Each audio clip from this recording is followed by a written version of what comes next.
Welcome back, YouTube family. Before I begin this new story, remember to hit the notification button, like, and subscribe to my channel to view relevant content. And I hope you're staying cool on the scorcher. Let's begin. A Mississippi man from Ocean Springs was charged with child porn. 31-year-old Brett Michael Sekinger was sentenced to 8 years in federal prison.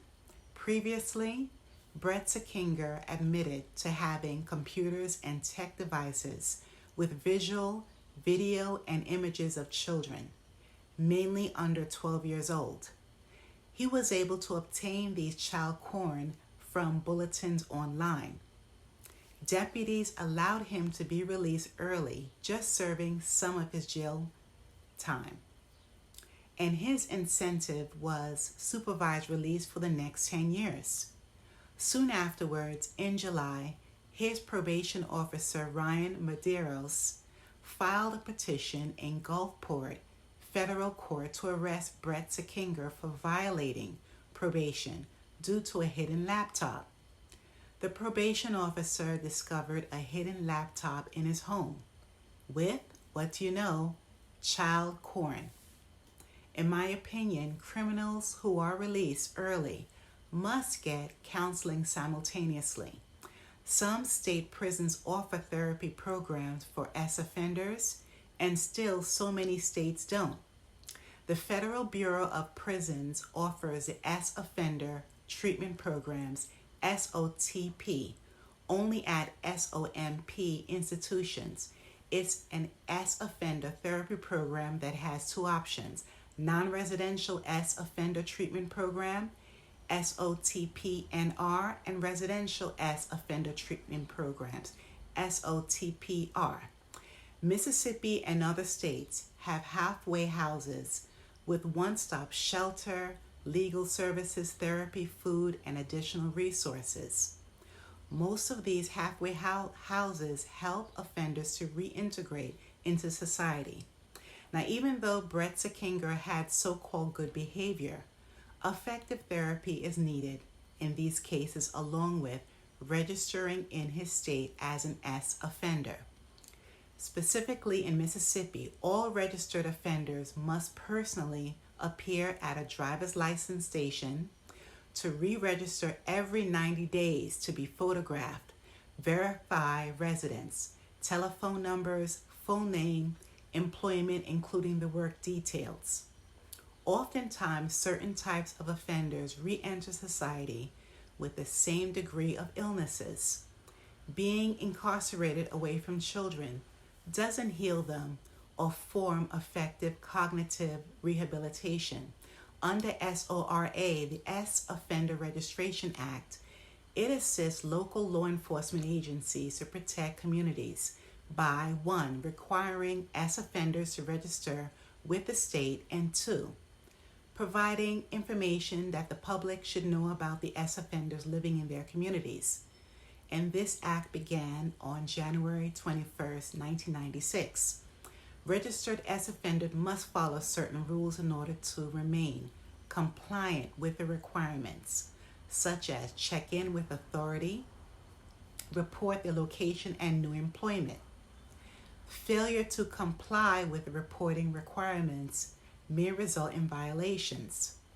Now, a common violation would be having or living in a residence within certain parameters of any school, preschool, or daycare centers.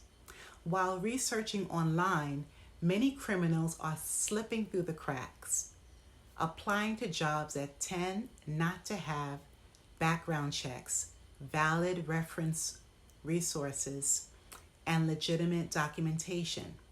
Most ex-offenders have obtained employment in close proximity of children. So employers really must be diligent to know who they are hiring. Anyone on the ex-offender registry can access social media platforms without restrictions, except in a few cases. For example, TikTok and Instagram will ban these accounts with proof or verification. Other platforms are allowed. The U.S. Supreme Court stated offenders have First Amendment rights that protect their free speech to use social media. Currently, anyone registered are prohibited from traveling to China, the United Kingdom, Australia, Thailand, Canada, Russia, and Japan. I never knew these criminals weren't allowed to travel to Canada and the UK and Australia. Now, the remaining countries and continents, it is a known fact that their laws are strict and their penalties are severe. For example, in Thailand, I have watched documentaries on older men retiring there and marrying young girls. Oftentimes, the girls' parents would give them permission. But years ago, numerous children of both genders were sadly violated, mostly by men from overseas, especially in the US and Europe. Of course, at most amusement parks, these offenders can be refused entry. And if parks have information about offenders, they better not get caught working and spending any time there. And Florida is by far the strictest state. Offenders must register with a temporary address there too. Overall, parents, all of you must keep your children close, know the identity of the adult in their circle, and keep track of their social media accounts. Now back to the main story.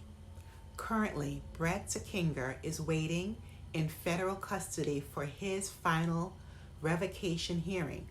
On August 18th, the judge will make a final decision if he will be sent back to prison for the remainder of his 10-year sentence. Magistrate Judge Robert Myers denied his attorney, Lauren Hillary's request, asking for a bond reduction. She requested that Brett Sekinger could return home under supervised release. Assistant U.S. Attorney Andrea Jones is prosecuting the case. His home address is now listed in Hattiesburg on the Mississippi S Offender Registry. What are your thoughts, YouTube family? Please leave your comments below. I would love to hear from all of you. And remember to hit the notification button, like and subscribe to my channel. Smash the button, smash the button, smash the button. Thanks a million and stay safe wherever you are.